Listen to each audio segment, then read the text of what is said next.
Hello, my dear fellow fashion lovers. It is so wonderful to have you back. I hope you've had an amazing week. Get comfortable, because today, we are breaking down the Christian Dior Autumn-Winter 2026 to 2027 show at Paris Fashion Week. And one thing is certain, Jonathan Anderson delivers yet another collection that leaves absolutely no one indifferent, especially when the designer steps onto the runway less than 48 hours after dressing Taylor Swift and Travis Kelce for the most publicized wedding of the year. But while everyone expected the logical next step of a commercial fairy tale, Anderson chooses a much more experimental path. He prioritizes haute couture that dialogues with contemporary art, rather than the romantic codes traditionally associated with Dior. We are very far from textbook romance.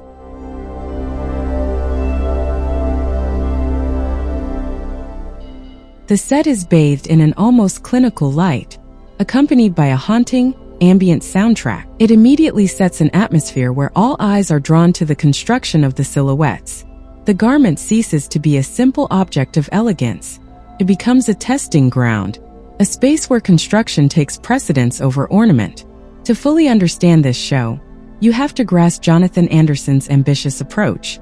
He deepens the dialogue he has been building for years with the work of American artist Lynda Benglis. Her influence now goes way beyond a simple aesthetic reference. It becomes an actual principle of garment construction. Anderson transposes Benglis's physical experiments, beeswax, latex, porcelain, directly into the structure of haute couture. He leans on art history to offer a different reading of Dior's codes, confronting them with Benglis's experimental universe.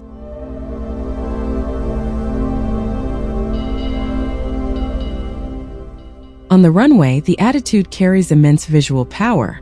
The models move with a heavy, slow, and measured pace. This reinforces the sculptural nature of the silhouettes.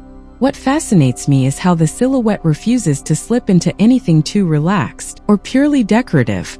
The key element defining the attitude this season is the omnipresence of architectural metallic pleats. It constrains the body, giving it the posture of a modern statue caught in mid-motion. How is it even possible to transform a sculpture into fabric without losing the essence of haute couture?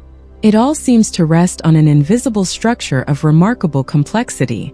Take Benglis's sculpture Goliath. Here it is reinterpreted into a silver lame gown, literally draped into a monumental knot. The illusion is absolute. It gives the impression that each piece is built around opposing physical forces, creating a striking contrast between the visual heaviness of metal and the technical fluidity of silk.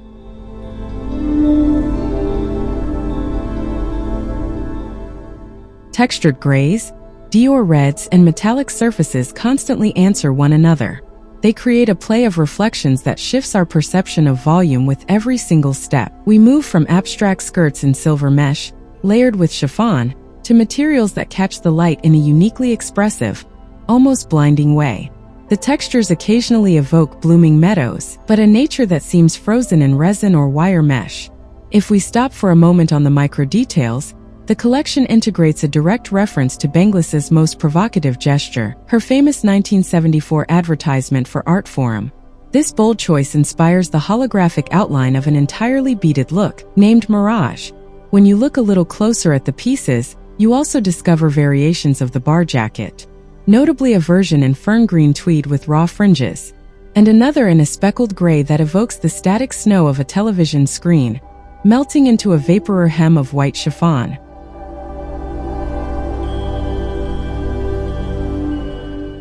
The show opens with a rigorous reinterpretation of the codes, specifically revisiting Christian Dior's 1948 Scarlet Arizona trapeze coat. Then the rhythm accelerates. Materials hybridize. The narrative crescendo reaches its peak with the final sequence. The silhouettes become true abstractions of mesh and shimmering chiffon, carried entirely by a masterful technical execution, one that definitively erases the archetype of the Dior flower woman seen last season, to impose a radical vision.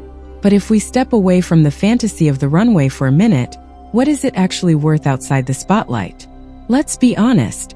An untrained eye might see it more as a conceptual exercise in style rather than a wearable wardrobe. This collection fully claims its status as a creative laboratory. It is focused much more on experimentation than on a daily wardrobe.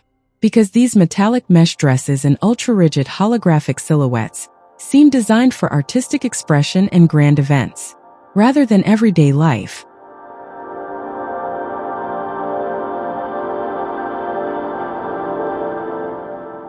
Jonathan Anderson did not let himself get locked into the golden cage of pop culture. Despite the global echo of the Taylor Swift wedding, he confirms here his desire to turn Dior Haute Couture into a space for experimentation, a place where art history dialogues with the excellence of the house's savoir-faire. So, does this approach, deeply rooted in contemporary art to rework the bar jacket and metallic textures, appeal to you? Or do you feel Dior is losing its signature romance to a form of conceptual coldness? Let me know your honest thoughts in the comments. I'm really curious to see what you think.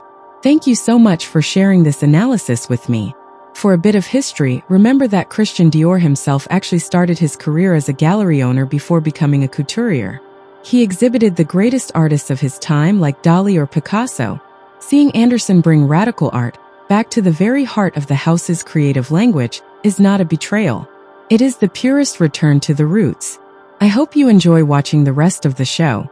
Take in every silhouette, and I will see you very soon for a new analysis.